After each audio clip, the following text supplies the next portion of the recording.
Hello, everybody. So in this video, this is going to be episode 9, and this is going to be part of the series, The New Earth versus the New World Order. And that's episode 9, and that's going to be in the playlist. So far, I have 9 videos done. My goal is to have 12, which is coming along pretty good. And this is going to be part of New Earth versus New World Order. Holly reached out to me and said that, hey, I have this great information. I'd love to be part of the series for the New Earth versus New World Order. And I said, yeah, send me some information. I'll check it out. And she sent me this YouTube channel of her playlist. And you do QHHT. And so the first session is a QHHT session. And then later on, Lauren winds up channeling, correct? Right. Yeah. So Laura Di Piazza, who channels the Council of 12, and it's when she's channeling, it could be different members of the Council of 12, but she started spontaneously channeling this council, members of this council, during and then after her QHHT session. And it was just another QHHT session from my perspective, another day at the office. And then this amazing thing happened.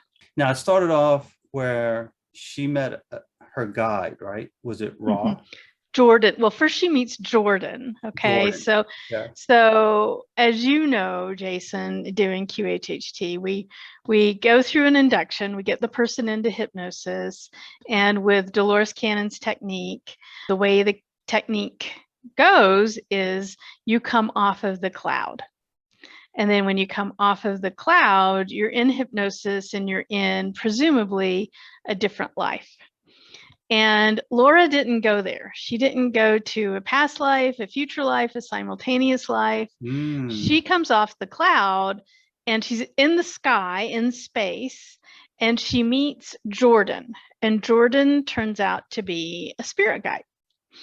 And he presents himself as a kind of one of those dudes that's on the cover of a romance novel. So like long, blonde, flowy hair, chiseled features, and Romeo, this gold lame jumpsuit. And he's just over the top ridiculous, right?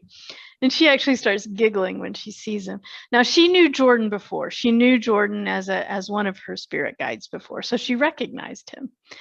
And he kind of tells her, hey, we've got somewhere to go. I want to take you to this place. And I'm like, wait a minute, this is a QHHT. This isn't how this is supposed to work. We're supposed to go to we're supposed to go to another life and an important day, and something is happening. And Jordan's taken over my session for me. And so Jordan ends up taking Laura to the Council of 12. And then we spend an hour talking to Jude and Ra of the Council of 12 and just having this amazing conversation. And it turns out that at a soul level, Laura herself is on the council. And so that's the connection. Okay. She is a council member called Ra,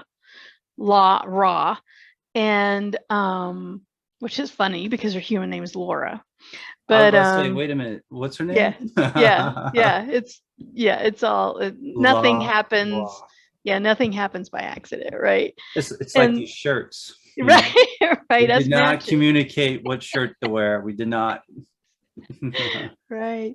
So then we just have this ridiculous and amazing conversation: what the Council of 12 is, who they are, what they do in the universe, or in the dimensions that they're in, who's on the council, why is Laura there? And so we go through that whole conversation, go through the whole session. She had some physical healing, emotional healing, then it became standard issue QHHT, where we did all the miraculous healing for her, finished the session. And now the other interesting thing about Laura's QHHT session is she had come to Durango, Colorado, which is where I am, from Dallas. And most of my clients fly in. They come from somewhere else, travel in from somewhere else. And she calls me that morning before her session, and she says, I'm not sure I can make the session. I've been vomiting all morning. Hmm. And I'm like, knowing that she came in from somewhere else, I'm like, well, you're already in Durango. I've got a trash can. Come into my office. You can vomit in my office and we'll have your session. I'll hold your And so, hair. right. So she did. She was pretty sick the first part of the session. And then it got a little better and a little better. Of course, by the time we were in the hypnosis, she was fine. So I'm asking then about when we get to the healing, I'm asking about what was up with all that vomiting this morning? Like what's going on? And they said that her energy is so enormous that it's almost impossible to fit it into a human body. I mean, think about it. A Council of 12 member shoved into a Right. human 3D body. It's not easy. So when we got to the healing part of her session, we had to do a lot of They had to do a lot of attunement, and realigning of the energy to make her feel better in her human body. So she leaves. Again, it's just another day at the office for me. I'm like, oh, that's interesting, and I tell clients if it's a particularly interesting session, before they leave, I'm like, well, I might want to share part of your session on YouTube with your permission, of course. And I told her, I said, I might be sending you a video later. I thought it was very interesting talking to the Council of 12. I'll send you a URL only with your approval. Will I share it with the public? But, this might happen. Like, okay, fine. So I did. I re-listened to it, because when you're in the moment, you're like, was this really that good? Or was, did I just misunderstand? So I listened to it and I'm like, oh my gosh, the world has to hear the Council of 12, right? Mm-hmm. So I work up the video, I send her the URL. I said, if you would, please look at this. And then only with your approval will I share it. And she writes me back, she goes, yeah, they've been talking to me pretty much every day, the Council of 12. So Really? it was like instantaneous at that moment that she was then so far permanently connected to the Council of 12. Yeah, so ever since that session, she's been able to go into trance and channel, and we created this YouTube channel now. Now the Expansion Project has its own channel, own YouTube channel, and I think we're up to like 46 or 47 episodes that are out there. She and I regularly get together, just like you and Tracy with Daniel. We'll get together via Zoom and she'll ask questions and interact with the council to get information about the new Earth and the ascension process primarily. And then the other fun thing that we've been able to do with the Expansion Project, they gave us that name, by the way. It'd be like, hey, name this project the Expansion. They name absolutely. Did they say why? Well, it's about Expansion. the expansion of awareness. Yeah, the expansion of our souls. We had a conversation with them. They don't. The Council of 12 does. When I say they, that's who we're talking about right now. They don't like the word ascension. And what they said in the conversation is ascension implies that going up in dimensions and dimensional frequency is good, and so therefore then not ascending is bad. So people at lower dimensions, that's not desired. People at higher dimensions is desired. And they said that's judgment. Everybody's at the dimension that they're supposed to be at. And so the word ascension implies that not ascending is, not a good thing. And then that's not correct. People that are in lower frequency dimensions are there on purpose and they're learning and they're doing great things, and that's exactly where they're supposed to be. So they like the term expansion instead of ascension, because you stay at the center and then you expand out. And so there's no judgment, there's no measuring stick in terms of, are you expanded enough? Are you expanding? It's more neutral of a term. Yeah. That's cool. That's interesting. I like it. Yeah. And I'll have links in the description below to the playlist, the Expansion Project. It's 44 videos so far. And the first one's an hour long, which you highly recommend, which you kind of need to here, the first one. That's You the get one. base. That's her QHHT session. That's when we met Right. the council for the first So that time. works out a good base of what's going on. And then Mhm. the second one, the third one, you know, there's some that's 5 minutes, 10 minutes, and then there's some that are longer. So yeah. Since then, since the first one, what we've done is, in general, for the most part, is that we ask other people's questions. So our listeners will write in and give us their questions. And that's what I'm asking. I'm not asking my questions. I'm asking our listeners' questions and then getting the council's answers on those questions. And some of them are like, I'm like, I would have never thought about asking this question. Like the one we got, I can't remember which episode it was, but it was recently. And the question was, are vampires real? And I'm like, I wouldn't have asked that question. I don't right. Honestly, I don't care. Not your cup of tea. No, but we get these fantastic questions from our listeners. And I just love not only the conversation with the Council of 12, but just finding these questions that I would have never thought to ask, you know? So what did they say about vampires? I think they They said exist. They absolutely exist. on another And planet, right? Is that what and it was? it's well, no, it's the point here is that the point that the council wanted to make in answer to that question, are vampires real, is they wanted to emphasize how we don't realize how powerful we are as creators. Yes. And absolutely anything that we can imagine is then created in some way, shape, or form. It might be in another dimension. It might be in an energy, in a frequency. It might be in tangible 3D, situation. But their point is that if we can imagine it, then we are creating it. There's this thinking that imagination, what we imagine, isn't real. That's just that's a falsehood. That's our limitation. And so then in that conversation, I get all panicked because I'm like, well, crap, I've thought of some things that I really don't want to come true. Like, do I now have to walk around like all freaked out about what I'm thinking about? No negative thoughts. No negative thoughts. No negative thoughts. So now, well, I didn't have anxiety before, but now I do. Thanks, council.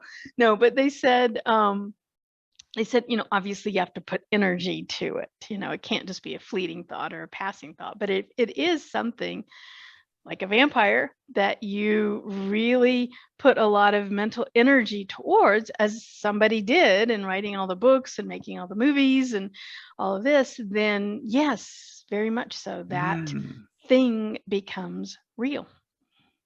So it's kind of like the author of certain vampire novel books. They put all their effort and energy into creating that world. And then in a way, if you look at it on TV, that's a version of what they created, and they created that world. And it's real. I guess that's one way of looking at it. All right, so everybody, we have to start thinking about rainbows and unicorns. My little doggy, we always joke around with him. He looks like a baby werewolf. So, so we always tell him, like, yeah, you remind us of a baby werewolf.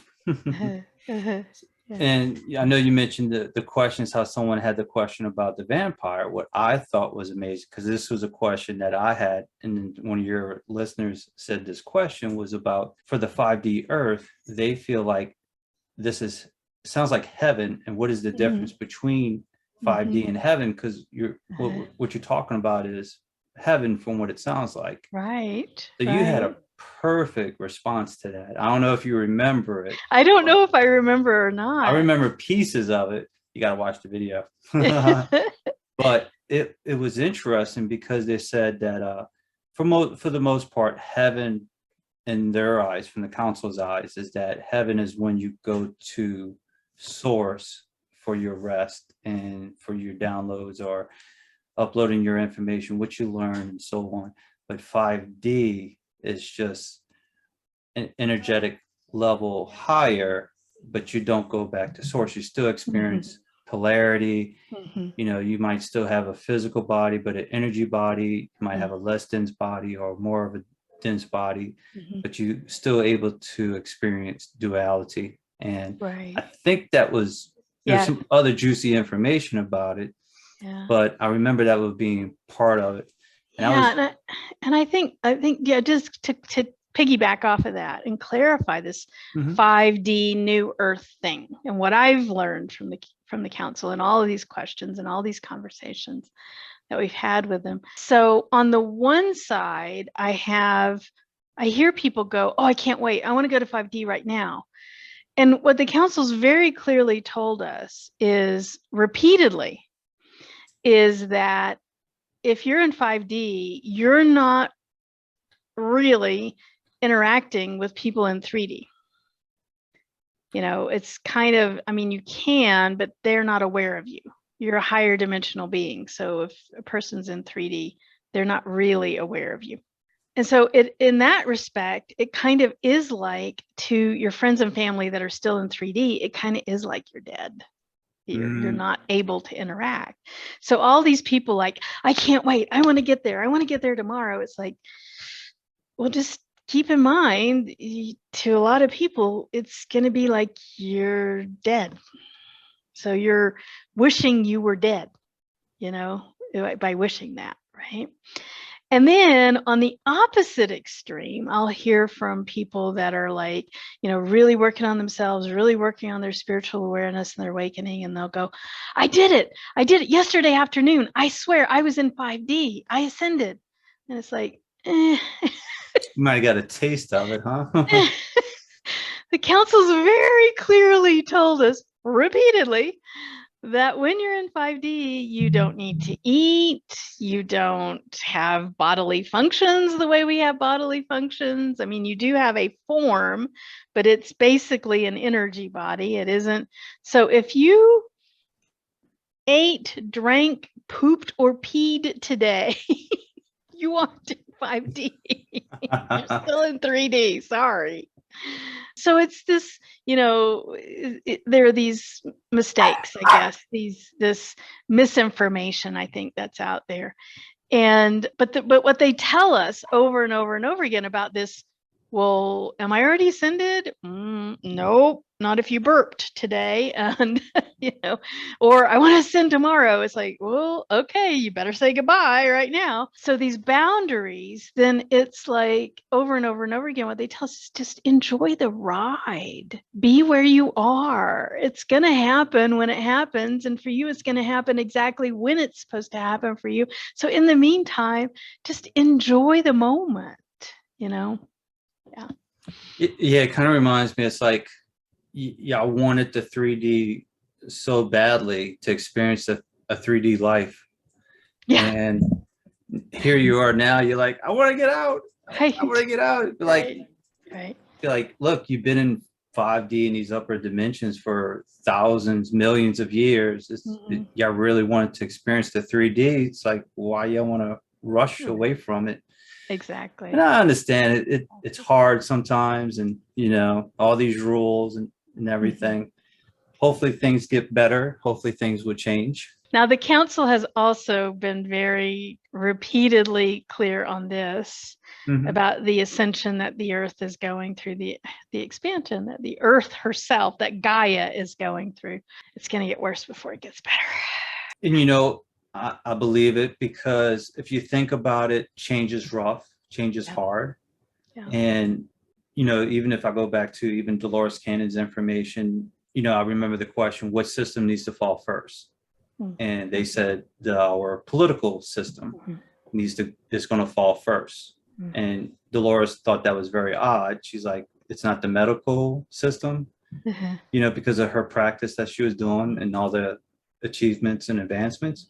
They're like, no, your political system needs to go away first because of the corruption. Yeah. And they, you know, I'm going to quote someone else's YouTube video, but like, so many tentacles are involved and so many things, and it's like tentacles just spread out and they're sucking on different energy things from every nook and cranny corner of the world.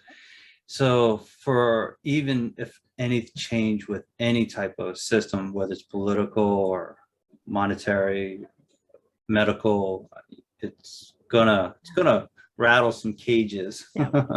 And the councils talked about all of those. There's different episodes on all of those. The other ones, the education system, the food system crashing, yeah, political, financial systems crashing. They've given us information on all of those. And yes, they all have to crash.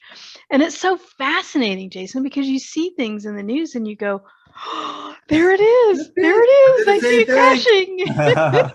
You're like, this whole thing that's happening, you know, with the, you know, is this a way of waking us up and us solving this problem and getting away from it, you know, or, you know, our political leaders, you know, when you see certain things, you're like, is this what they're talking about? Is this what's going on in the books? And then for curiosity reasons, I know it's hard to look at, but from a curiosity point, it's like, well, what else is going to happen? Yeah. You know, what else is going to happen? How else is this going to play out? You know, what's the next step? With that being said, what's some of your favorite conversations from those videos? What part did you like the most? Or even if it's a certain question that you like the most? Yeah. Well, if we just stick with the systems crashing stuff, I guess it's all a part of just the spiritual awakening, the increased awareness. And once you start, like, let's pick a system. I don't know. You pick a system that's going to crash. You pick, Jason. Which one interests you?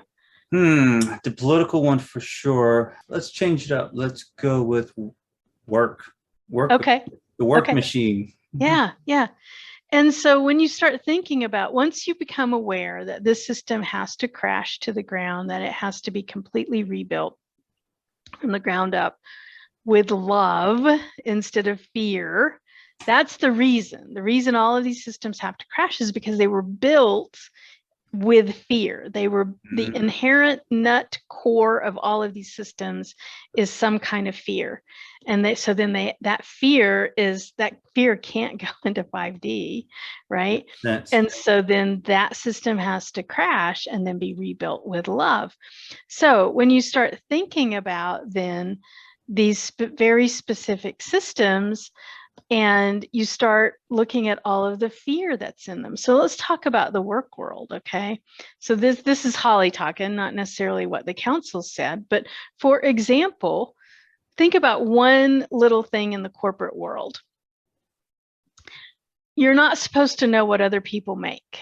You're not supposed to know other people's salaries, right? How ridiculous. Like, what? That's a big thing at my job. Big thing. And then it's like, well, of course, for a system made in fear, that makes perfect sense.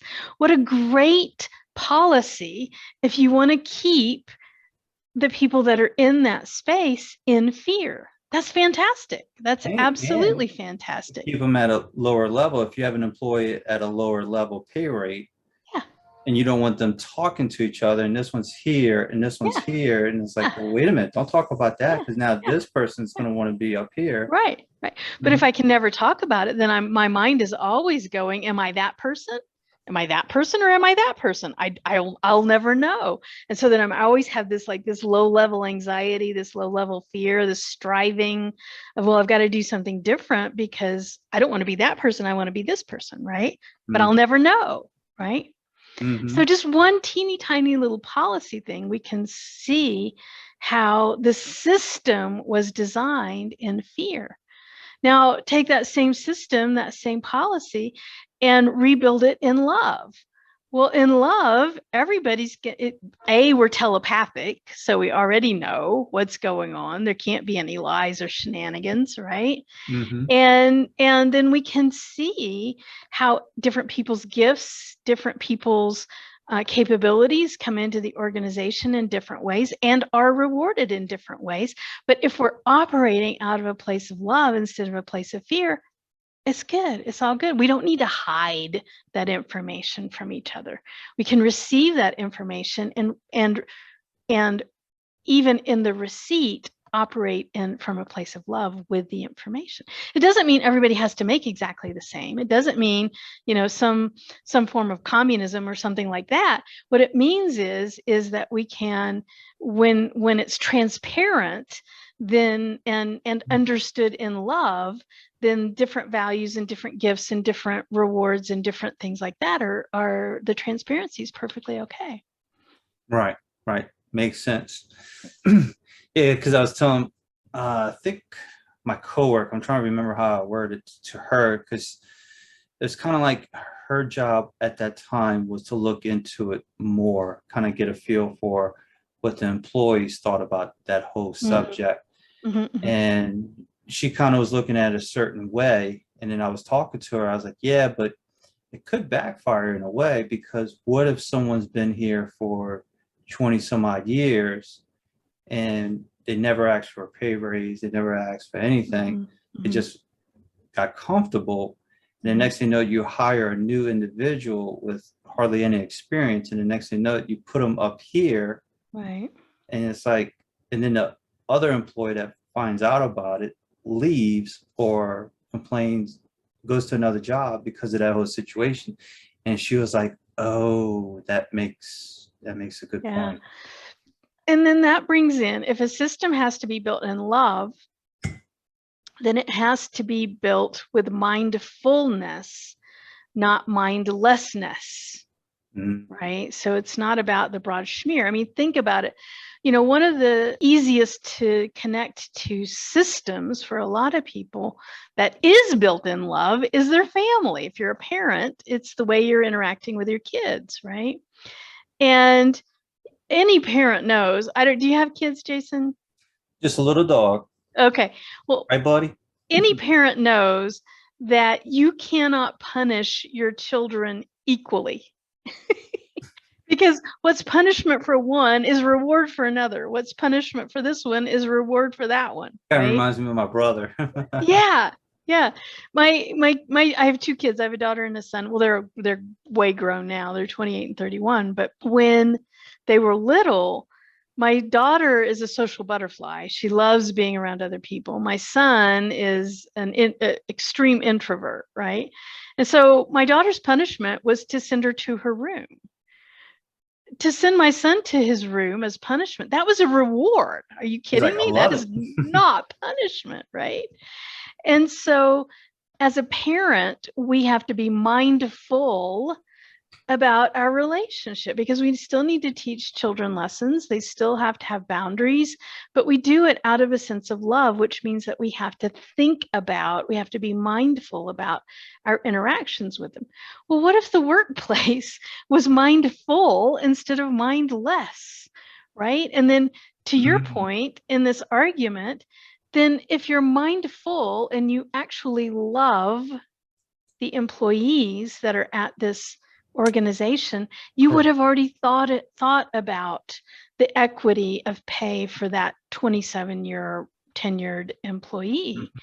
He or she would have already been making something more equitable, because you would have been mindful about, you would have loved that human being, and so therefore you would have been mindful about the equity. But we're not. A lot of our organizations are mindless. Interesting. Yeah, I like it a lot. Did the council have anything else they wanted to share? Y'all still making videos? Oh yeah. Oh, absolutely. Absolutely. We just channeled just the other day. There's 3 or 4 episodes queued up, ready to go.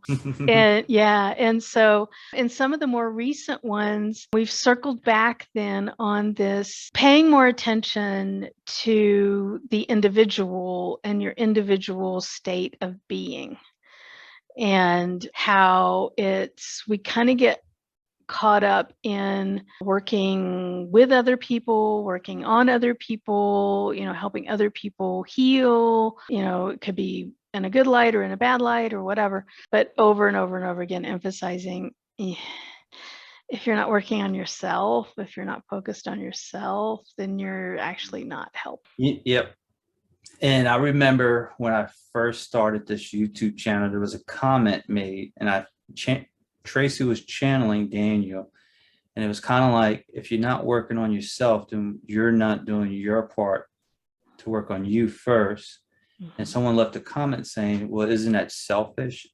You know, isn't that, forgot what the terminology was, but like self-love, not self-love, but like being selfish toward yourself. And, you know, and you're not sharing your energy, you're not sharing your knowledge and everything. And I was like, well, you know, in the comment, I was kind of like, I understand what you're saying, but if everyone's working on, and this was from Tracy's video, if everybody's working on everybody else and no one's working on themselves, then no one's getting anywhere. Yeah. Can I use that? Yeah. Can I use that point to pivot to one of the items in one of the stories that I shared in my book? Absolutely. Okay. Yeah, come save me. Yeah. So my book the title is Finding Purpose, Surprising Wisdom from the Higher Self. And so how it came about is years ago, all this research was done years ago. I've been a QHHT practitioner for 9.5 years now. I was lucky enough to be going through my training when Dolores was still alive. So I heard. Yeah.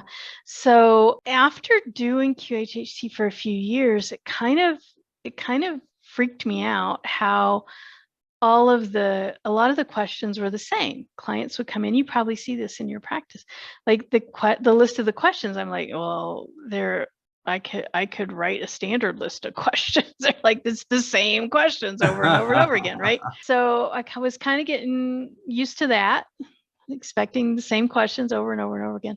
But then what freaked me out even more was that the answers were the same. Like, okay, these people don't know each other from Adam. And the higher self just answered that question exactly like it answered the question for the person yesterday. And they don't know each other, right? And so I started some note taking and some record keeping on these. And so what the book basically is it's a compilation of the answers across a little over 400 sessions, for almost 440 sessions. And the answers to the question, what is my life purpose? What is my life lesson? And how do I commune with the higher self? Because those were the questions that kept coming up over and over and over and over again. And then the answers were the same. And so there were only 3 basic thematic answers to what is my life lesson. And there were only 4 answers to what is my life purpose. Okay, so that's how repetitive the answers were. So then I wrote the book to say to people, well, while you're waiting on your QHHT session, here's some of the answers that I've seen, and maybe yours is in there. And then you can go on and have your QHHT session and verify, but it's probably one of these 4 life purposes, right? And so the life purposes are to a life as service, could be one. It could be life as experience. It could be life as to bring and be love in this dimension. And then the most common, almost half of the time, and you probably already know the answer to this being a QHHT practitioner, the most common answer is to be. What is my life purpose? To be. Yeah. So in this, back to the example, and so in the book, I have lots of session segments, session stories where I've shared client sessions, tidbits of them. And so in this life purpose as to bring love and be love in this dimension, and love is an energy, not an emotion, right? I had this client who I shared her story in the book, and it's unfortunately a very typical kind of client in that she came to her QHHT session. I think I used I changed all the names for anonymity and lots of facts about the clients for anonymity, for privacy. And I think I called her Kelsey in the book, but I'm not sure. And Kelsey had been raised by a heroin addict mother. Hmm. And no father in the picture. And she tells me in the interview that she had learned to change her baby sister's diaper and feed her a bottle when Kelsey was 5. So at the age of 5, she was responsible for taking care of a newborn because the mother was so addicted that she Oh, wow. couldn't care for the girls. And this was how she grew up. And her life stayed that way, stayed that horrible. And by the time she was in my office, she was well into her 50s. Oh, my goodness. Yeah. And what she had done her whole life is she had worked in really very giving kind of environments. Like she worked at homeless shelters and addiction clinics and with homeless people and on the streets. And she had spent her entire life helping what she called, this is her term, the broken people. That's what she did. She helped the broken people. But what we found out in the QHHT session when we're talking to the higher self is that she was kind of doing that, what she was doing, because that's all she knew. She only knew broken people, right? And so she just was kind of almost like on automatic pilot or like a robot, basically helping Like an these endless cycle. Yeah.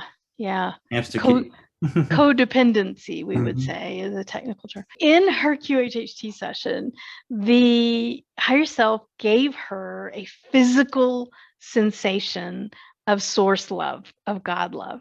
Okay, like had her feel God love right there on the bed. And so then they told her, they said that now she can do what she's been doing, but now she can bring love into that service. Before it was love less, because she had literally never felt love in her life, literally. And so now they're in her QHHT session, she feels love for the first time, true love, God love. And so now she can go out into the world and literally bring love to her broken people. She's still helping them, so she's doing the same thing. Like her day-to-day doesn't change, but the energy of her day-to-day, right, the vibration of her day-to-day changes dramatically. And then the cutest part of her story is that, so bring her out, we're talking, we're listening to a little bit of the recording, talking about what she experienced in her session. And right as she's getting ready to leave my office, she goes, somebody loves me. And it's me. She was so cute because she realized for the first time in her life that, where love was already inside of her. Right. Yeah. So cute story, but she had a life purpose to be and bring love into this dimension. And just like so many things, had she not known not love, she wouldn't really know love. And so then that absence of love was an important part of her journey. After the session, you ever communicate with her to see how she's doing? No? No, we're not allowed to do that. We're not allowed to do that. In other words, she never reached out to you or anything? No idea where she is or what she's doing now, but I guarantee you there's a lot of love going around. Now, to circle back to the expansion project, I think there was one more part of it, and I think this was yours. Correct me if I'm wrong, but I think one of the questions was, is there sex in 5D? Yeah. No, that wasn't my question. That was one of our listeners' questions. Right. That was one of the listeners. Brilliant. Which Yeah. you don't think to ask. It's a question. It's I never on your thought about mind, it. but you don't think to ask that type of. Right. Well, and also too, I mean, they had already described the ascension that 5D is like, kind of pseudo formless. I mean, you have a human shape, but it's like a dead on energy body. It's not It's not, you're not going to get cut or get cancer or, anything like that. Mhm. And so I guess in the back of my mind, Jason, I was just like, well, I guess you don't. I don't know, I don't Do know. you? How does that even work? Do you express your love? Yeah. So they go on to explain it, and it is so much. The visuals I got as they're explaining it, this sharing of there is sex in 5D, but it's very different, and it's an energetic exchange. And it really, what pinged me was, oh my gosh, it's exactly like the ponytail scene in the movie Avatar.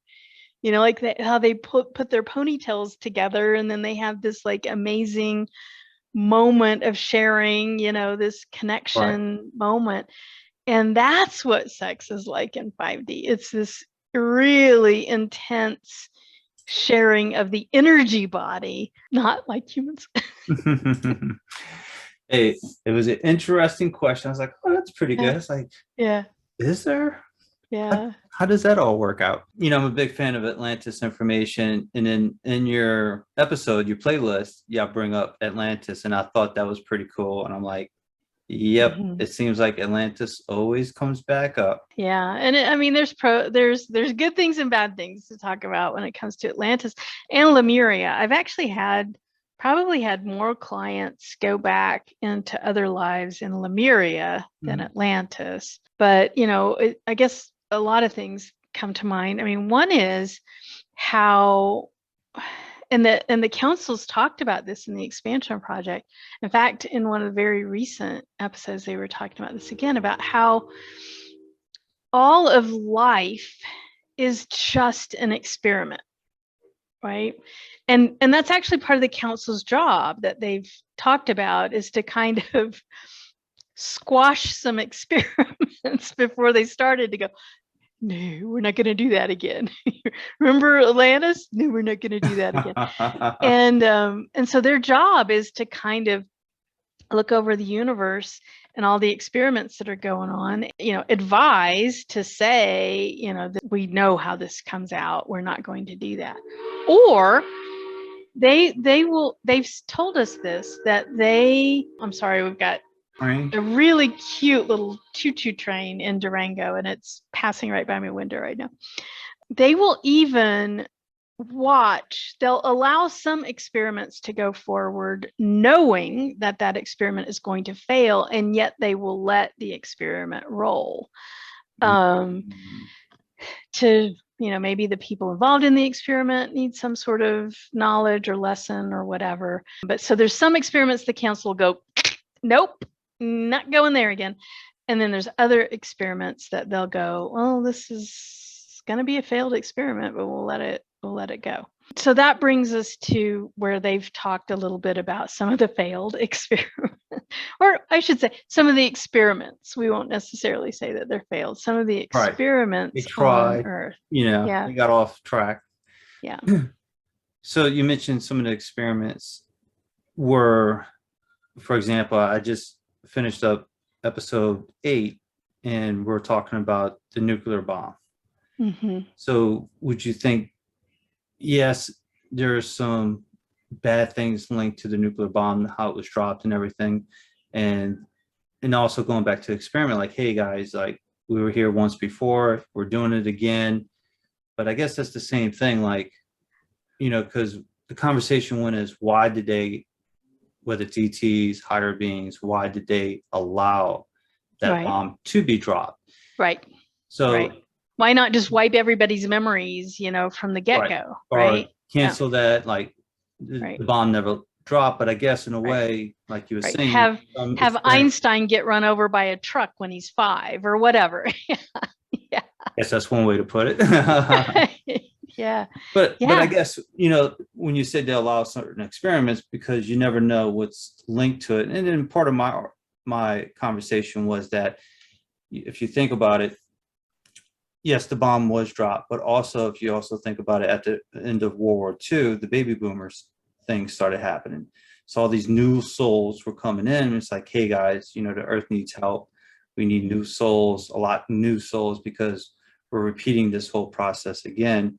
And what you think? Does that sound about right? Yeah, absolutely. And I'm going to go really, really, really, really high level here. We'll work our Are way we going back to the down. 12th dimension already? Maybe. We're going to source. Okay. So what is God? Okay. Fabric of the universe. And it is existence, experiencing existence for the sake of the experience. Right. And so then therefore all experiences have to be experienced. This concept of God, and to me, God isn't, some dude in sandals on a cloud. It's the fabric of the universe, but the fabric of the universe is constantly exploring itself and the boundaries of the exploration of itself, right? So that's the super, super, super, super, super high level. So then if you go, okay, well, if the point of reality is for the sake of the experience, then all experiences have to be experienced. And that includes things like, the hybrid beings in Atlantis, the explosions in Lemuria, the atomic bombs, everything has to be experienced. And it's Right, also we want to like, experience everything too. And, we want to be a part of everything as well. yeah. Now, what we've heard from the council, where they go on an experiment, is because that experiment isn't an experiment because we already have that knowledge. That experience has already been had. The outcome was created a whole bunch of suffering. And so then they're going to say, nope, we're not going to do that again. Really, they're saying, nope, we're not going to do that experiment again. But in reality, it's not an experiment because reality has already done that before and it created suffering. So that's when they'll stop it. But if you think about, then take that then to the ascension process, and I've heard people go, well, won't it be nice when there's not 3D, right? And it's like, there's still going to be much lower. I mean, just because Gaia, just because Earth is ascending, doesn't mean that there aren't going to be lower dimensional places.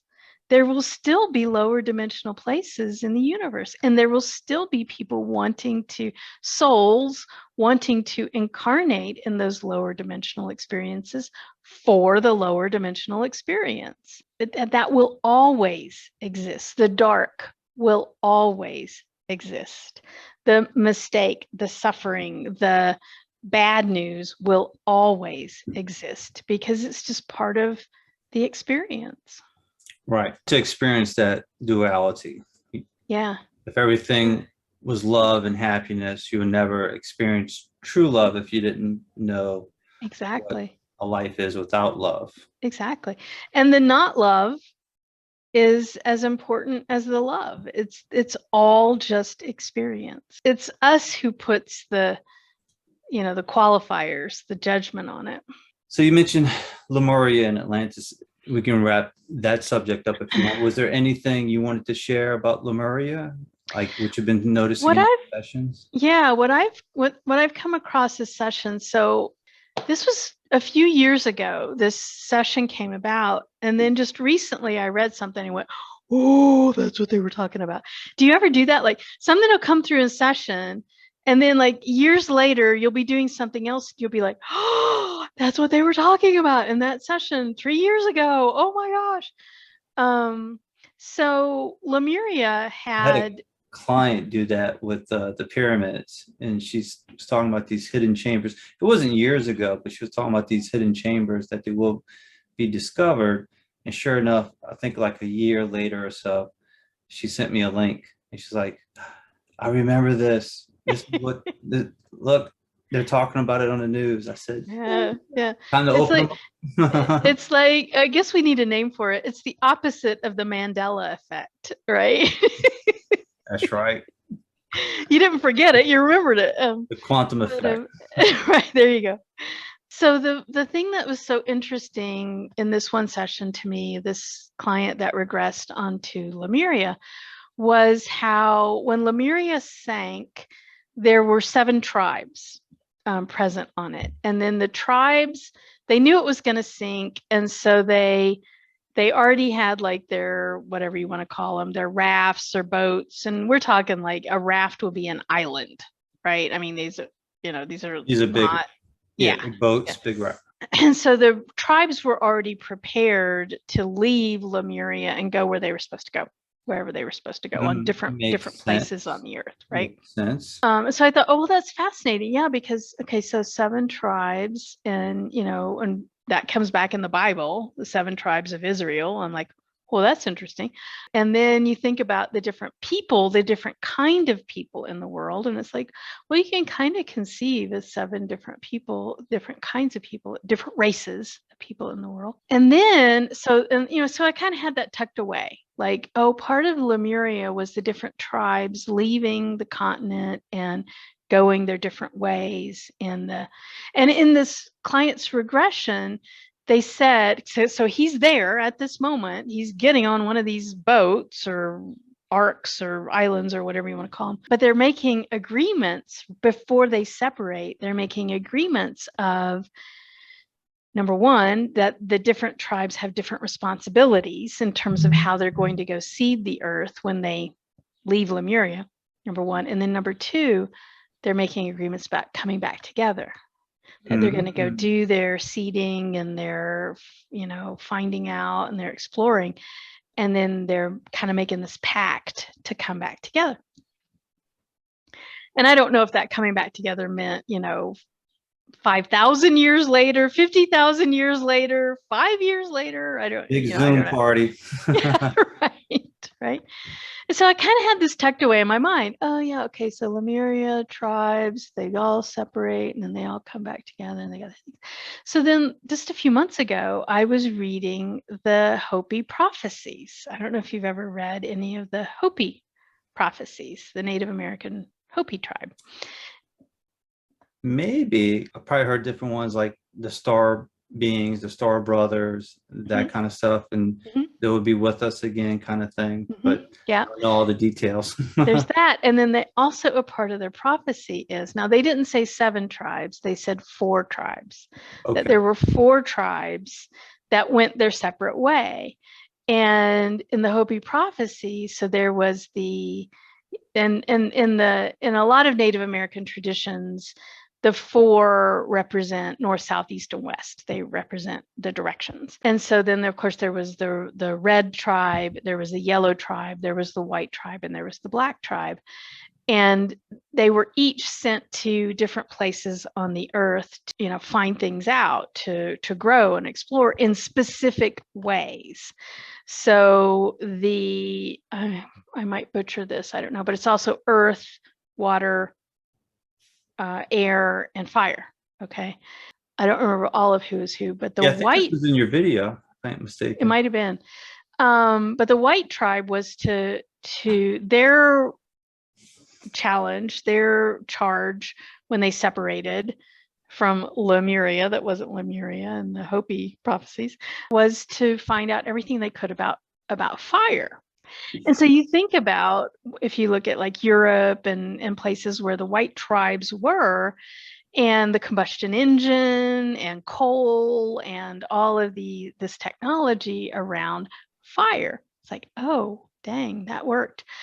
And then, but the point is that all of these tribes are supposed to come back together. And then the point was they all share what they know with each other. So one of the tribes was about earth, and the other tribe was about air, and then the other tribe was about water. And then everybody comes back, the 4 tribes come back together, they share what they've learned, and now everybody has everybody's technology, right? And I'm like, whoa, the Hopi prophecy is exactly like what that dude said about Lemuria in that session 3 years ago. Oh my gosh, it's the same thing. And he didn't know the Hopi prophecy, and I didn't know the Hopi prophecy. He's just talking about his life in Lemuria, and it's like, oh my gosh, it's the same thing, exactly the same thing. Interesting. Yeah. And their stories are usually handed down generation by generation. Of course, they're doing their own ceremonies as well. Yeah, and nothing written down, right? Just word of mouth. Yeah. Very, very interesting. So another thing I wanted to bring up from your videos, you mentioned dark matter and antimatter, which was pretty cool. And I know we're talking about Lemuria and Atlantis. Did that ever come across in any of your sessions or information? Any connection So between that and the Atlantis? council did talk about dark matter, different other physics related things that are out in the universe. And I mean, they kind of, the basic gist is it's almost like when they're talking to me through Laura, it's like, you know how a 2-year-old, you'll pat them on the head and go, oh, it's okay, honey. You know, it's like, I can't even really talk to you because your level of understanding is so rudimentary, right? So we were talking to the council about dark matter or antimatter. They got really kind of torqued about the term dark matter. They didn't like that term because I to put like a them, negative emphasis on it. well, I mean, they say dark and light in terms of high and low frequency, high and low vibration. And dark matter isn't low vibration matter. So they're like, they didn't really understand that.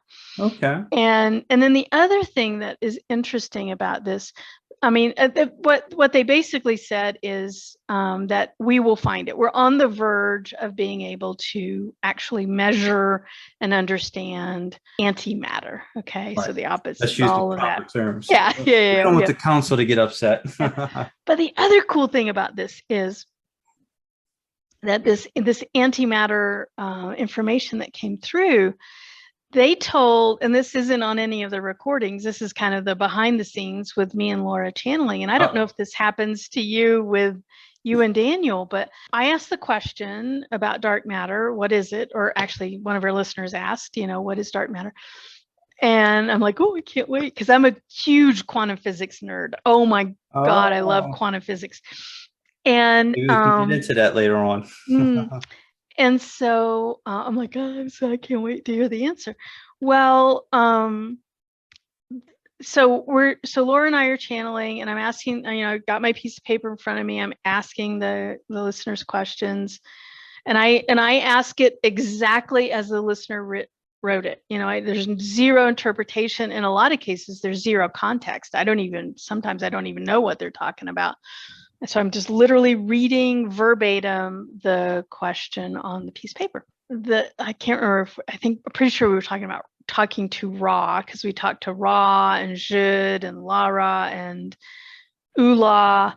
We talked to different members of the council, but I'm pretty sure this one was Ra. And he pauses. So I'm reading the question, and then there's just silence and silence and silence. And finally, Ra comes back and he goes, we cannot find the vocabulary in Laura's brain to answer the question. And he said, she needs to go research dark matter or antimatter. I don't remember. I think we were using the term dark matter. She needs to go research dark matter. And then the next time you're talking to us, ask us that question again. And so sure enough, so I just went on to the next question. She went and did her Google searching, and, you know, I mean, she didn't have to understand what she was Googling, but she had to have the words in her brain in order for the council to come through her. And she didn't even have the vocabulary to comprehend the question even. So we had to skip that question, and then she do her research, and then I came back and asked the question again. But I thought that was really fascinating how they were searching and searching and searching and searching and literally could not find the words in her brain that they needed to use. I got you. So then after that, she did her reading material, she did her homework, and then now she has some kind of verbiage, some kind of, and I guess in a way, you know, everything's energy. So I guess in a way they couldn't find the energy for that vibration for her to say what they were feeling. Or any context or any comprehension or anything. Yeah. I don't know. I mean, I asked her when I pulled her out at that session, and she's just like, all I could understand. She said it felt like looking through a file cabinet, like they were looking through a file cabinet and they couldn't find what they needed. I'm like, wow, that's fascinating. And I don't know, have you ever had that happen in channeling with Daniel? Like Daniel just goes, it's not in Tracy's brain. I can't No, I can't think get you there. knowing Daniel will say, this one does not know. Yeah, okay. This one needs to learn such and such. Uh-huh. There was a situation where there were certain planets that she did not know about, and she had to go study these planets. So when she was going to have a session with one of her clients, that Daniel knew how to communicate these planets to this individual that was having a session with Tracy. So I do kind of remember that. So, but yeah, Daniel's a pretty funny person or individual or something, because he'll say, yeah, this one doesn't know the knowledge at the moment. Yeah. Yeah. And it's like, it's kind of like, to me, it's similar to, I think from their perspective, it's similar to us looking at crop circles or light language, right? I mean, we can look at light language having been written or crop circles and just go, oh, how pretty. But it means nothing. That is true. That is true. Yeah, this was a crop circle. Oh, cool. I drew this back in the day when I was younger, and then had to do some research to find out what it was, whether it was through Tracy, through hypnosis, through a person that does automatic writing. So I've gotten different things, but for the antimatter, they told you what it meant? Do you remember what it meant? It's completely ordinary, is what they told us. It's like every other kind of matter.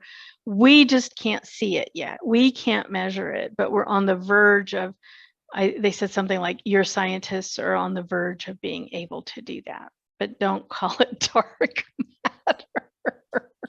Noted. No more. You got it, Council 12. If you're watching this video, and if it's on Guardians of Magic for the Lemuria conversation, Atlantis conversation, to see the whole video, please click on the link below, and that will take you to the full interview of this conversation. You want to knock out some of these questions real quick for the New Earth versus the New World Order? Okay. All right. Unless there's something else you wanted to share.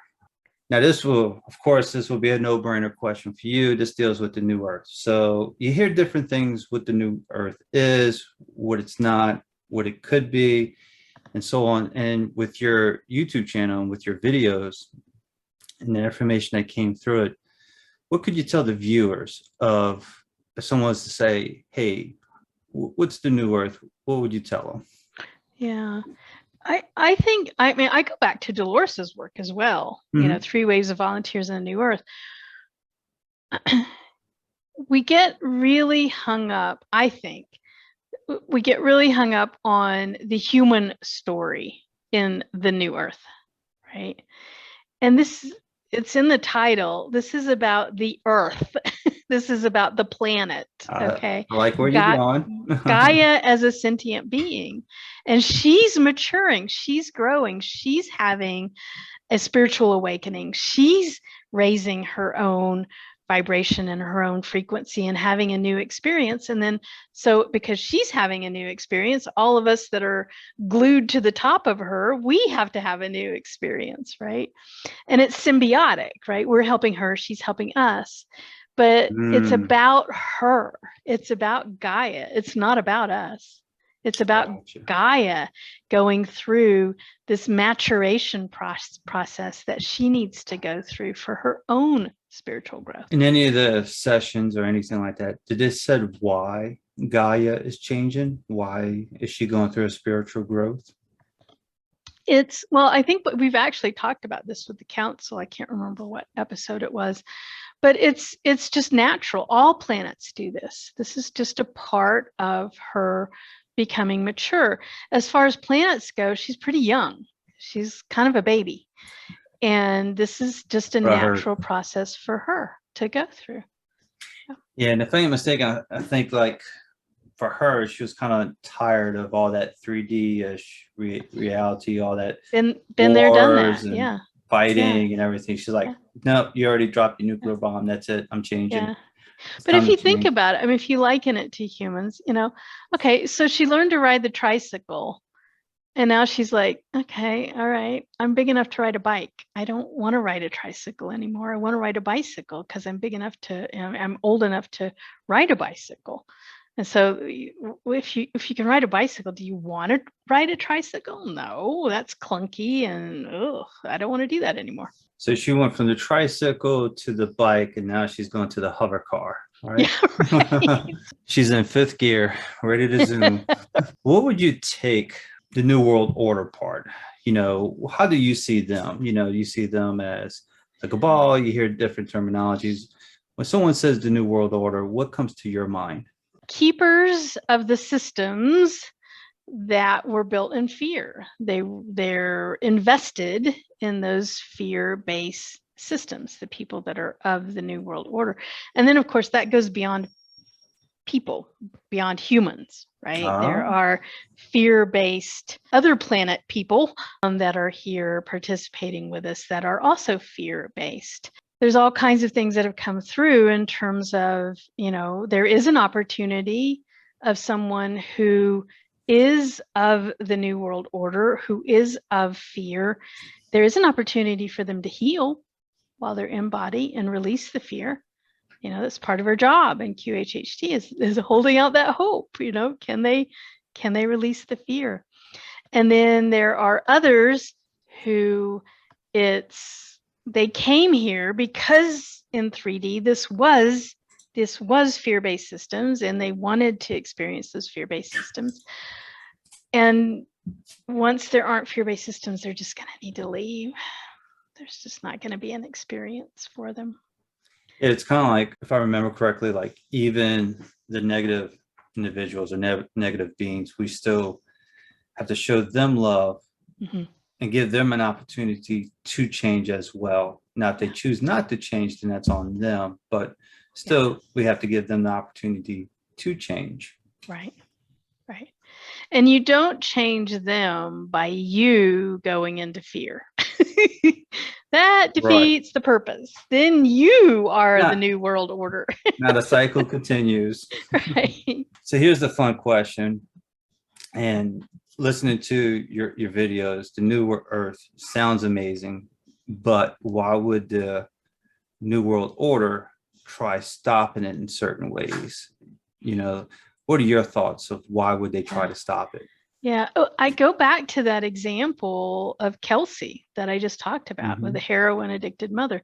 She literally, her entire life for 50 years had never felt love. She did not know what it was.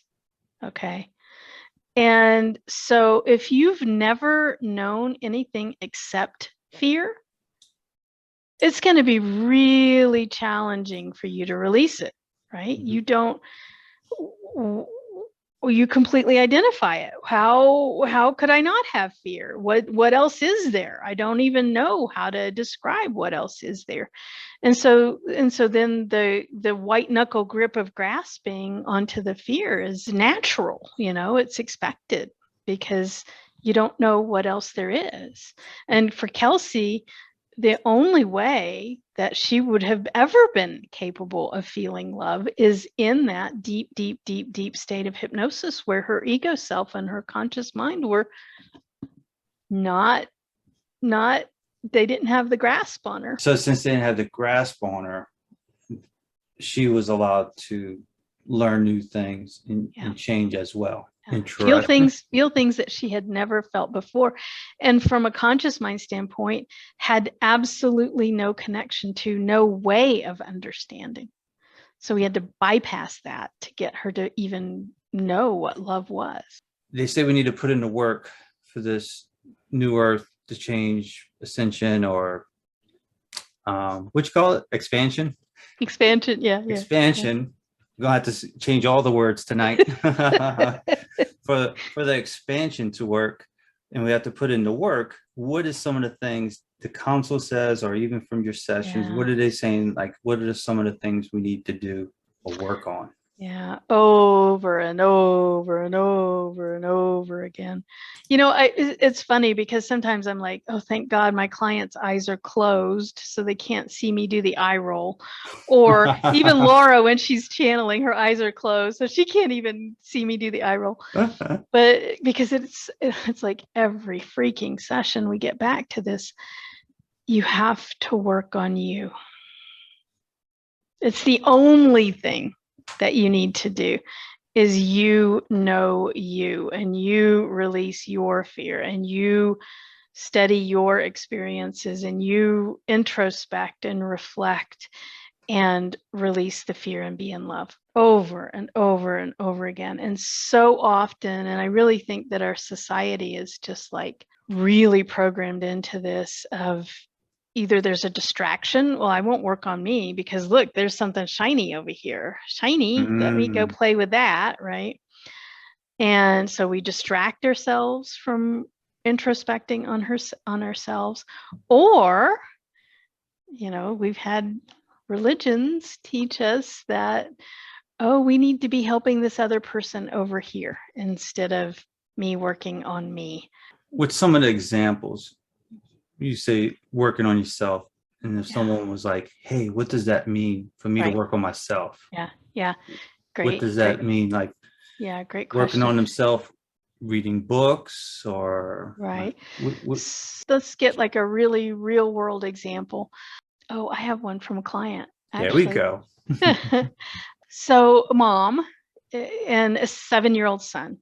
All of the little kids right now are like, oh, they're so ascended beings. It's like crazy how Mom can't even keep up with them. Oh my gosh.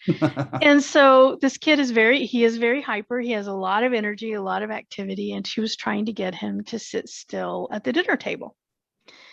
And mom and dad were there, and they had tried yelling at the kid, sit down, finish your dinner, I'm taking your screen time away from you, punishment, blah blah blah, doing all the typical human things, the typical human parent things. And finally the dad says at the dinner table, he goes, do you do this to, I forget the name, his teacher's name at school, let's say Miss Smith. Do you do this for Miss Smith? Do you not listen to Miss Smith? And he goes, no, I listen to Miss Smith. So when Miss Smith tells you to sit down, you sit down. And the little boy goes, yeah. Well, what's the difference? What's the difference between Miss Smith and me and mom? She says, please. Here's this 7-year-old ascended being reflecting back to his parents, that they are approaching him with fear. Sit down, shut up, listen to me. I'm the adult, you're the kid, right? That's fear. That's control. The need to control, even our children, is fear, okay? And then the little kid in a single word is basically reflecting back to the parents. You need to release your fear, and then you need to come even connect with me as a 7-year-old with love, with respect, with a please. So working on yourself is being able to take criticism like that, even from a 7-year-old, and go, oh, where am I not operating in love? Where am I operating in fear? And on the surface, telling a little kid to sit down and eat his dinner doesn't seem like fear, but it is when you don't say please. So it sounds like we'll have some interesting work to do on ourselves. Yeah. Yeah. But it's rooting out all of that fear. And all of us have hidden pockets and corners and dark closets of fear. And so working on yourself is understanding your fear and then releasing it. Now, to circle back, this will be a little change of subject. They talk about the wave of light, whether it's the cosmic rays or the blue white light and so on. Solar flare. Has any of that ever came up in any of your sessions? Yeah. Oh, I got a freaky example on this. Well, number one, the council has always said everyone ascends on their own timeline. That there might be solar flares, there might be flashes, there might be things that happen globally, but everyone ascends on their own timeline. They've never said that there's this mass momentary ascension, okay?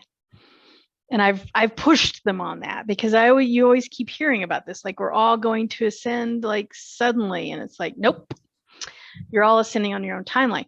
Well, I have a perfect session example, and it's actually in the book as well, that explains this. So I had a client come in, and one of her QHHT questions was about this scenario. She had a year to the day prior to her session. She had been at whichever one, oh no, it wasn't one of the Disneys. I think it was Legoland. It was one of the little kids amusement parks, Legoland. Okay. Her daughter, I can't remember how old her daughter was. Let's say 10. Her daughter was 10, little kid. And it was just her and her daughter at Legoland. And she gets a phone call on her cell phone in the middle of Legoland, and it's this other woman, and the other woman says, "Hey, we met at this church last Sunday, and our daughters played together, and they had so much fun. You gave me your phone number to set up a play date. I'm just calling you to set up a play date for your daughter and my daughter." My client goes, "I don't know who you are. I don't know what you're talking about. I haven't been to that church in 6 years. You've got me confused with someone else." Oh boy. And then the woman on the phone is like, "No, I'm calling your phone, and our daughters played together." And so the one woman thinking that my client just wanted to get out of the play date, and my client going, "This woman's got me confused with someone else." So an argument ensues, right? I mean, these women are yelling at each other over the phone by the end of it, right? And so finally, my client takes the phone, takes a selfie of her and her daughter, texts it to this woman and goes, "Look, you have me confused with someone else." Oh, and the boy. other woman comes back and goes, "No, that's you. And your older daughter looks a lot like your younger daughter." And then my client goes back and says, "I only have one daughter." Okay. And so she comes into her session with, what was up with this? What's the situation? And so Now it's getting juicy. right. And so the higher self says, the SC says, there was a wrinkle in time, that what was 6 years to one woman was 3 days to the other woman. Now, my client didn't miss 6 years. It wasn't missing time. It was that her time continuum was different than this other woman's time continue. Ideally, the higher self says the other woman was supposed to have lost the phone number and never made the call. But literally, what was 6 years to one woman was 3 years to another. Okay. And so I use this example because you'll hear people say, the solar flare is going to happen on March 22nd, right? Or whatever. They'll predict this mass global thing that's going to happen on a specific date. But Jason, my March 22nd isn't your March 22nd. My March 22nd might be 6 years in the future, and it might be 3 days in your future. Right. Time is relative. It is an illusion. It is not objective. And so anybody who's predicting anything on a given day, it's like, I'm sorry, but you don't get it. We're all on our own timeline. Just to go along with that, like everybody's going to experience it in their own way, their own time frame. And like you were saying, that individual, you mentioned March 22nd, that individual might experience March 22nd, but I might not experience it 5 years from now. Exactly. On July 22nd. Exactly. And so you hear these people trying to predict the future, and it's like, well, that might be true for you, the predictor. Well, that's not true for anybody else. Because in my mind, I was thinking, well, if they're in other dimensions and they see it all the time and you're speaking to the higher self, maybe they got that person's timeline mixed up with someone else's timeline. Maybe. Like, maybe they're just off on something. Maybe they meant, everything was supposed to happen in March, but maybe they just didn't get their year right because they were looking at all these time. Yeah. So it's like dimensions. Maybe another way to try to explain it is from their perspective, right? Because they see time. I mean, it's so hard for humans to wrap our heads around, but I try to think of it as like, think of time just like geography, right? That all time all exists right now, but like there's some of it's over there and some of it's over there and some of it's over there. And it's like, okay, well, where is the solar flash going to happen? on the Mississippi River. Well, that narrows it down. Not. St. Louis, New Orleans, Michigan. Right? And so it's like in the future, soon, like, okay, but that's as I love close that as they part. can get. Yeah. But for them, time is so much different, quicker, Yeah. faster, slower, you know. Exactly. Mhm. Exactly. Yeah. Now you mentioned dates. I think in some of your sessions they brought up certain dates, if I ain't mistaken. No, No, they've no never brought up a years, date. no years, No, just in no, conversation. they'll say soon, they'll say, or they'll point to things. They'll point to things that they see happening in our timeline and say, this is an example of that, Okay. like the food system crashing. Is one, and they'll point to things that are actually happening. He's like, oh yeah, that was in the news last week. Yeah. So With they the reference our timeline regularly. okay. I wasn't too sure if it was your video, but 2030 came up. I didn't know if 2030 ever came up in any of your videos. Nope, Nope. Okay. but But that I'm date, that listening. year is important. Okay. And from my perspective, from Dolores, Oh, if taking you notes, I read see. the Nostradamus books, Ooh, I always you wanted to read read the those. very end of the third book, there are dates given. The third book of Nostradamus? The end of the third Oh, book. I Yep. thought there was only two. No, there's three. There's three There's Nostradamus three. books. And the year, one of the possible, because what Dolores did at the end of those books, for anybody who doesn't know about those books, she was able to connect with Nostradamus real time, through hypnosis, through another person. So she's talking to Nostradamus as if he's in the room through hypnosis. And she wrote 3 books about, but it's mainly her working with him to reinterpret his quatrains into modern English, right? Because they were all like convoluted and weird French and facts hidden and blah, blah, blah. And at the very end of the third book, Nostradamus is talking about, like, there's things in history, and he's talking about planetary alignments and astrological kinds of things. And so Dolores is like, well, I'm going to go get an astrologist. So she goes and starts working with this astrologist to interpret the planetary alignments that Nostradamus is talking about. And the astrologist says, well, based upon what he's talking about, it could be this year or this year. And one of the this years was 2029. But nothing, it was just a certain planetary alignment, nothing specific from it. Oh, it's in that book. There's a map of the flooding on the earth and how little land mass is left. Oh. And that's what they were talking about. Right. Because 2030 does come up with Dolores Cannon's in one of her other books as well. And they mentioned that it was a negative timeline if mankind doesn't change. And Nostradamus even mentions that too. It's the same thing. Yeah, There's yeah, a negative yeah. timeline if y'all don't change what y'all doing in the 90s, for example, year 2000 and year 2010 is going to be a negative outlook. Yeah. Yeah. And she said the same thing before when she was lecturing about Nostradamus later in her life. She's like, Nostradamus said, I mean, it's up to what timeline we choose. Interesting answer. I was not expecting that.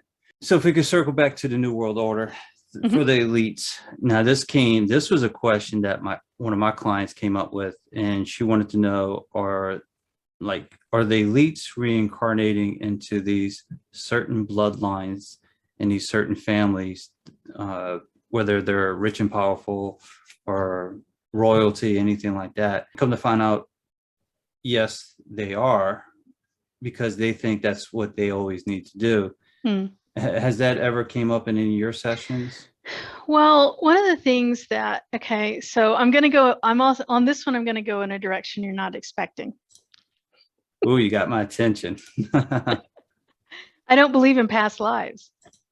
Okay. Number one, there's no such thing as time. All time is now, just like we talked about. okay, a minute ago. So how can it be past, right? And then number two, we're all part of the all, okay? We're not really, in the grand scheme of things, we aren't really individual souls. They're really just different fractals, different aspects of source of the all, okay? So when I say my past life, it's like, okay, all my reincarnations, all my incarnations are happening right now. Okay. And from a quantum level. exactly. And my soul as a part of the all is not separated from all of the other souls, and all of us have to experience everything. Okay. So back to your point, the elite reincarnation or the elite incarnations are all happening now. They're not choosing another one next and then next and then next. They're all now. Okay. They've all already been chosen. They're all already at play. Gotcha. Okay. Okay. And for me to think that I'm separate from them at a soul level is also a falsehood. They're just another aspect of me at a soul level. Right. Absolutely. The Great Reset. I don't know if you have much information with that, or if y'all dug into that a little bit. And you hear about it, the World Economic Forum, the Great Reset. Is that more for the New Earth or the N.W.O? Yeah. So we talked about this at length with the council. Okay. And I want to say it was Jude, and Jude is the head honcho on the council. Okay.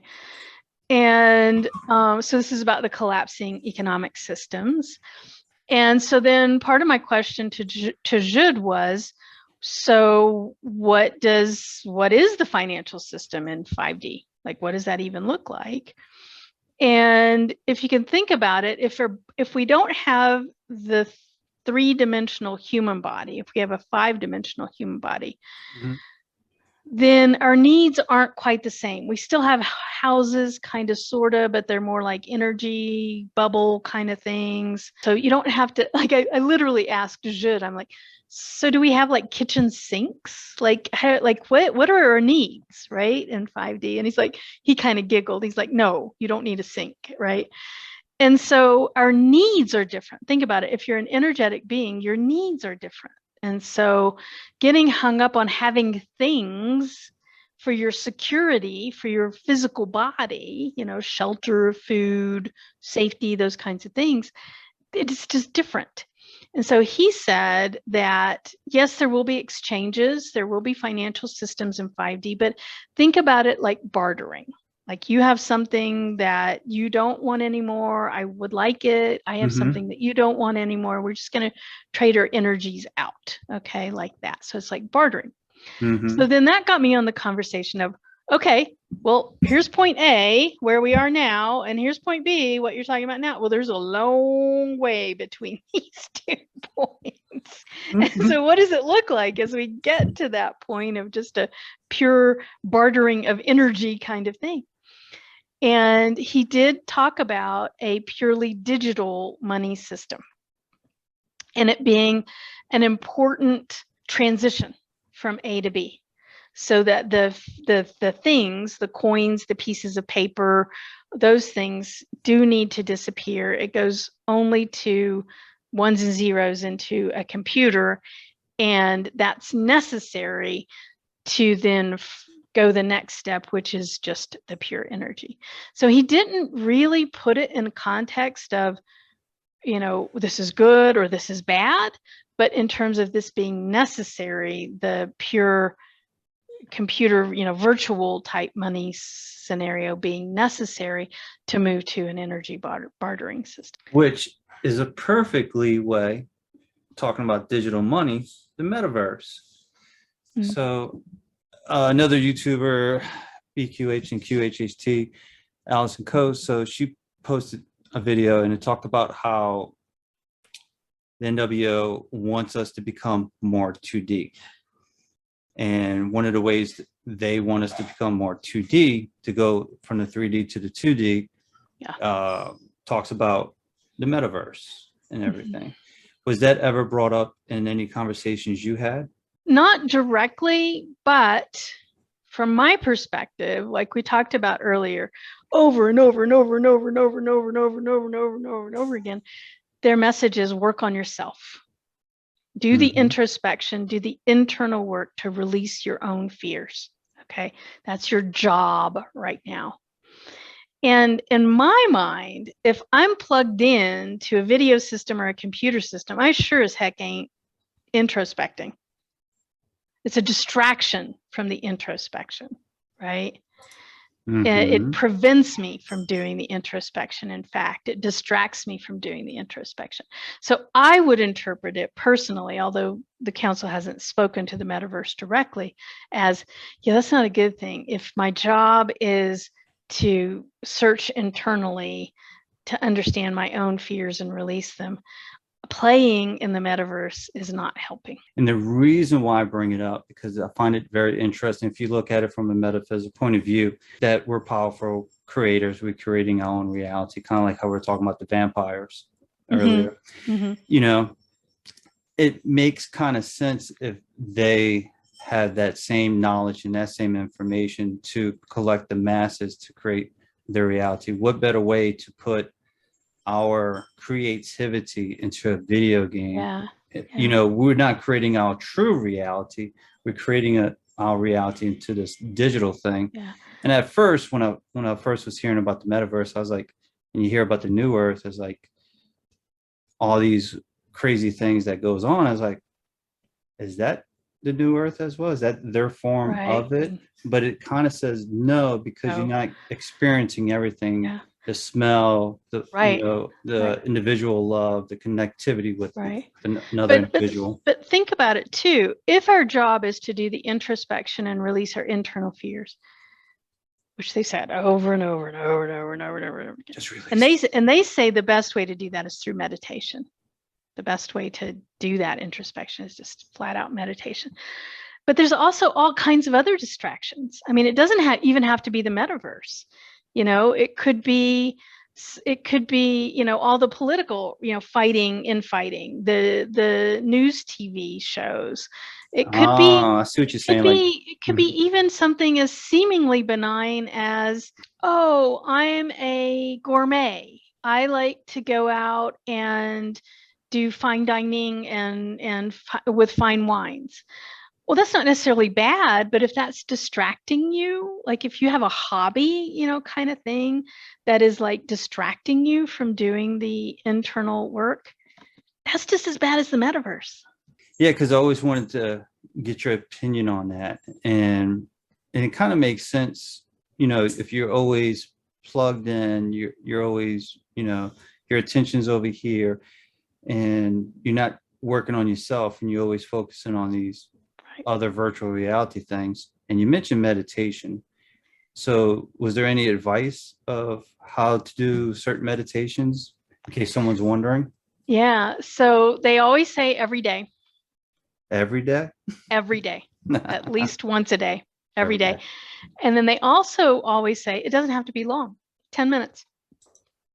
It doesn't have to be hours. It's just a few minutes. And then they say that the goal, the point, is to find some way, and it's different for different people. And the council has gone into this in gory detail in many episodes. Find some way to clear your mind, to stop thinking. And in a recent episode, they were talking about, for some people, this is listening to a sound. You know, it could be a singing bowl, you know, it could be a pleasant sound. It could be, you know, that nice instrumental music, or it could be an air conditioner, you know, or a washing machine, right? It doesn't even have to be a nice sound, right? For some people, it's complete silence. You know, for other people, it's sitting in a certain way. For other people, it's watching their breath, you know, but their point is you need to find your way of sitting and clearing your mind and thinking about nothing for at least 10 minutes a day. So the goal is not to focus on anything or think of anything. It's to clear your mind of everything. Yeah. And it's kind of a way for us to rest too, correct? To rest the mind. I think they have a secret agenda, though. What you thinking? Why I think you're it's clear? downloads. Why you? Yeah, I was gonna When say you're why you clear, clearing it's the down. They can mind. download, Shoot. but when you're, they can't get the downloads in. That's my theory. They haven't said that. That's my theory. Yeah, you might be on to something. Those Council of 12, you know. Any information on AI by any chance? Artificial intelligence? I haven't, that question is in the queue and hasn't been asked yet. So stay tuned. Stay tuned. Next subject will be DNA. Has DNA ever came up? Changing in the DNA? Not so much from the council, but in QHHT sessions regularly. I wouldn't say frequently, but regularly they'll actually do DNA work in the session. And what they're working on? Just repairing DNA, upgrading DNA? It could be unfurling new DNA, additional DNA. It could be repairing. Yeah. Okay. Perfect. Reprogramming. And we all know the question or the answer to this one. Is the N.W.O trying to change our DNA by any chance? Yes. Yes. Say no more. And that goes back to Atlantis. That was the mistake, right? That was they were playing with DNA and they didn't know what they were doing. And it was really, really, really bad. Now, did that information came from Dolores, or did that come from one of your sessions? Both. By any chance? Both. Okay. Yeah. Are you able to share anything like what was going on from your point of view? Just the mixing of the species, the hybridization stuff, which is we're doing now again with CRISPR. Yes. What was another one? Growing a human's heart in a pig's body. You know, we all saw the picture of an ear on a rat. Yeah. You know, they're growing a human ear. Yeah. And it's like, that's a big no-no. Yeah. You mix in the animal kingdom and the human kingdom. Yeah, that's not the way that's supposed to work. Yeah. You guys, y'all doing it again, just like Atlantis. Yeah. It's funny how it always comes back. Yep. What about transhuman? Did anything come up with how this whole thing, you know, us becoming more machine-like, getting plugged in? No, just the energy body thing, the opposite direction. It kind of seems like, hey guys, don't explore this energy body thing. Come more machine. Come over this way. Yeah. Yeah. So that's what it seems like. Which is, again, it's getting away from your true self, which is that's keeping you from the expansion, not helping you. Yeah. Exactly. So I don't know if you know, I usually call it the rabbit hole community. Now this would be more bonus footage, maybe YouTube not too friendly, but it's more bonus footage for the Q boards, the QAnon community. Has any information come across on your side about Q? No, not specifically. Okay. However, I mean, I'm just plugging it into everything else that I hear, and it would seem that anything that's breeding fear is not a good thing. So, you know, and it can be hard to discern, and so hence the need for the internal work. But if you're following certain lines of thinking and you're feeling fear, you're feeling more and more and more fear in that line of thinking, stop it. Gotcha. That's not helping. On the other hand, you can be following information and uncovering truth, but truth doesn't feel like fear, right? Truth feels like peace and calm and alignment. Right. And so it's not good or bad. It's how is it hooking you on fear? That is bad. Or is it uncovering truth? Then that's not bad. Very interesting. The reason why I asked, because I noticed both communities have very similar words, whether it's a session with QHHT or the boards, they'll use certain terminology as well. So that's why I was asking, you know. Yeah. Well, you did an amazing job. Was there anything else that you wanted to touch on that we did not talk about? I don't think so. Perfect. Your book, we talked about your book a little bit. Is it on Amazon? How can someone? It's on Amazon, Audible, Kindle, all the forums. And that's the cover right there. Yes, This yes, beautiful it is. painting. Mm-hmm. And the title is Finding Purpose, Surprising Wisdom from the Higher Self. Perfect. And I'll have a link in the description for her book. You have a website? I do. It's awarecaredurango.com. AWARECARE Durango.com. And her YouTube channel and that playlist with the expansion. Go check it out. Binge watch it. Try to put the Netflix and the Hulu to the side and watch. It's very, very interesting. It nails a lot of interesting topics. Well, thank you very much. Thanks so much for the opportunity. Thank you. And I'll be listening to Daniel. Yeah, thank you. And if you ever want to come back, if you want to talk about something else, a different topic or whatever, just let me know. Okay. All right. All right. Take care. All right. Bye-bye. Bye-bye.